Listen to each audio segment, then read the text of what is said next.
you're in the air, on land, or sea. There are devices to protect the safety of the traveler. Speed with safety is the tempo of all modern transportation. Flashing beacons guide airplanes from port to port. On the water, the lighthouse guides ships safely to their harbors. On land, trains thunder over steel rails, safely guided by signal lights. All over the world, control of traffic with safety is of first importance wherever people travel from one place to another. In Asia, Europe, Africa, and the Far East, it makes no difference whether the traffic is fast or slow, heavy or light. Traffic is directed to guide vehicles safely along the way. Though languages may differ and customs change when boundary lines are crossed, traffic signals mean stop and go in any language. And in America today, though great highways stretch across the country, the motorist is never away from traffic control.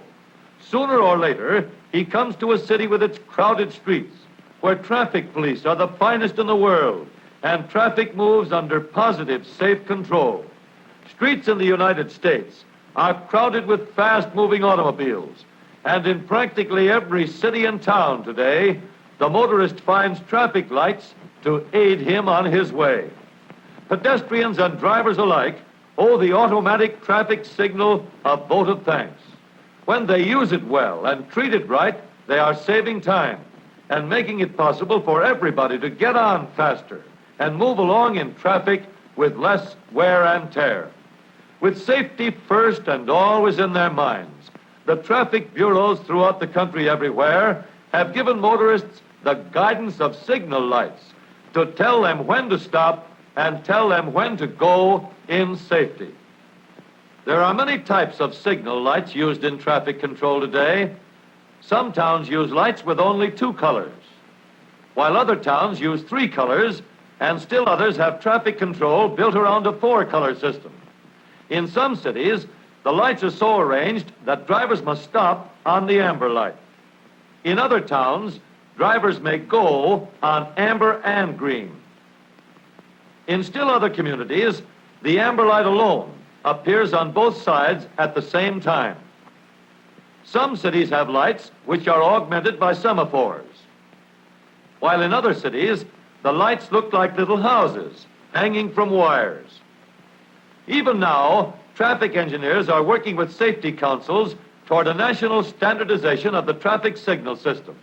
And there is every prospect that as soon as it is feasible, motorists will travel from border to border and from coast to coast and meet the same old friend with the same clear message all the way. Traffic lights play no favorites. The traffic signal puts you level with the world and keeps you even with safety, regardless of what car you drive. And although the perfected hydraulic brakes on modern motor cars will bring the car to a smooth, quick stop, racing lights is hard on the tires as well as on the nerves. Automatic traffic signals wait for no driver. Today's car is fast on the getaway, but the safe driver doesn't race, doesn't try to beat the signal, and the careful driver never rides the amber. All automatic traffic signals have minds of their own. Let's open up this little iron box near the bottom. This is the traffic signal's brain. It controls the 3 colors, red, amber, and green. Let's simplify it to see how it works. First, there's an electric motor which operates on current from an ordinary electric power line. The motor drives a train of gears which reduces the speed and slowly turns a shaft. This shaft carries some little wheels called cams. These cams are the thinking mechanism of the traffic light's brain. Let's look at one of the cams to see how it controls the light. As the cam turns, it touches a small metal contact strip. This completes an electrical circuit, and the stoplight goes on. As the cam turns around, it moves away from the contact strip. No more electricity can flow through the circuit, and the light goes out. At the same instant, another cam on the same shaft is just touching another contact strip. And the go light turns on. The cams are arranged so that the stop and go lights alternate or change directions each time the shaft goes around. The controls for all the lights on the signal box work on the same principle. When the red light is on for, say, the main street, the green light is on for the side street and the amber light is off. Before the lights change, the amber light comes on for both the side street and the main street. Then the side street green and amber lights go off and the red light goes on. The main street red light goes off to be replaced by the good old green light. This is all very simple, but the next thing is to give different traffic lights different timing to take care of different traffic requirements. Once set up, traffic lights run on schedule.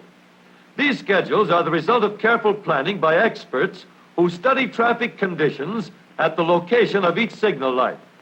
For example, if north-south traffic is much heavier than east-west traffic, the schedule is arranged to give more green light time to the heavier north-south traffic. The scheduling of groups of lights is a bit more complicated. Let's examine the methods of controlling groups of signal lights. One method is to time all the lights to operate together.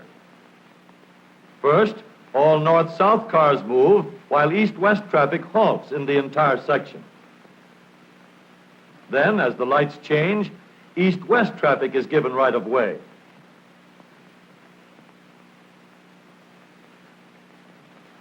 However, this system will not work in all locations. Since all the lights work together, it is impossible to give extra green light time if there is heavier traffic on certain main streets. So, on some main thoroughfares, a flexible progressive system permits adjustment for heavy traffic and allows main boulevard traffic to move steadily without stops for intersecting streets.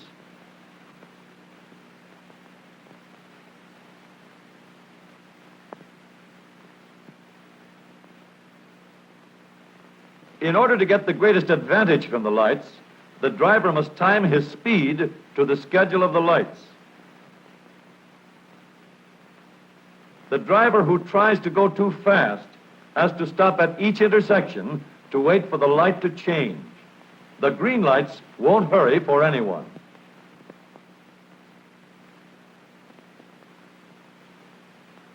But the driver who fits his speed to the schedule of the lights keeps moving comfortably and safely. Stop when the signal says stop. Wait when the signal says wait.